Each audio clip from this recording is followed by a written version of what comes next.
자, 다른 얘기 하나 더 해보겠는데요. 어제 한 70대 남성이 이 김명수 대법원장이 탄 차량에 화염병을 던져서 습격한 그 초유의 사건이 발생했습니다. 화면 보시고 이야기 이어가겠습니다.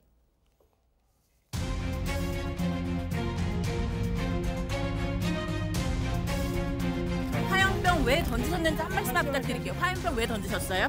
네, 권리 찾기 위해서. 권리 찾기 위해서. 소송 관련해서 하고 싶은 말 계세요? 아니.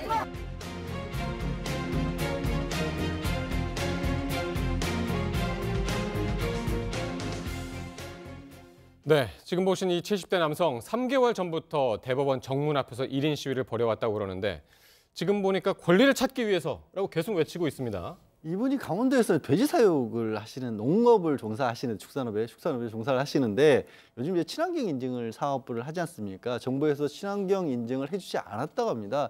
그것 때문에 아마도 이제 손해를 봤다라고 소송을 제기를 했는데 거기 1, 2심을 패소를 했고 대법원 앞에서 이제 판결이 지난 16일 날 했었거든요. 지난 3개월 동안 이 판결에서 내 사건을 좀 손을 들어달라고 끊임없이 또 시위를 했어요. 그러다가 16일 날 결국 대법원에서도 패소를 하니까 도저히 못 참겠다라고 하면서 갑자기 뛰어든 건데 문제는 말씀드린 것처럼 3개월 전부터 이 앞에서 시위를 하고 있었고 또 대법원 판결 앞두고는 천막 시위까지 했었거든요. 그러니까 이거는 출퇴근 시간까지 다 파악을 하고 계획적으로 범행을 한 게 아니냐라고 해서 경찰에서는 화염병 사용 처벌 관련 법률로 구속영장 신청을 방침입니다. 아, 예.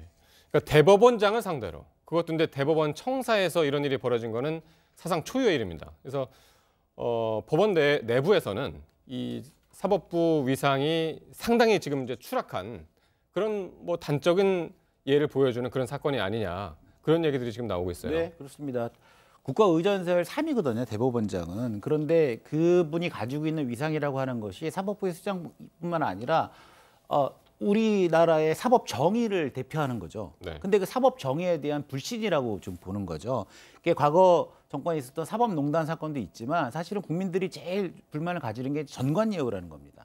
재판 과정에서 나의 의견이 정당하게 판결되는 것이 아니라 법원 내부의 무엇 때문에 내가 잘못된 손해보고 있다라고 하는 생각들을 가지고 있어요. 그러니까 이분도 아마 그러셨을 거예요. 나는 맞는데 판사가 제대로 판결을 못하고 있다. 그런 오해를 가지고 저런 일을 했습니다. 저는 사법부가 이런 이 신뢰를 다시 회복하는 길은 대단히 중요한 문제이고 절대로 저러한 테러가 있어서는 안 되지만 왜 저런 테러가 일어나는지에 대한 다시 한번 겸허히 반성해 볼 필요가 있다고 생각합니다.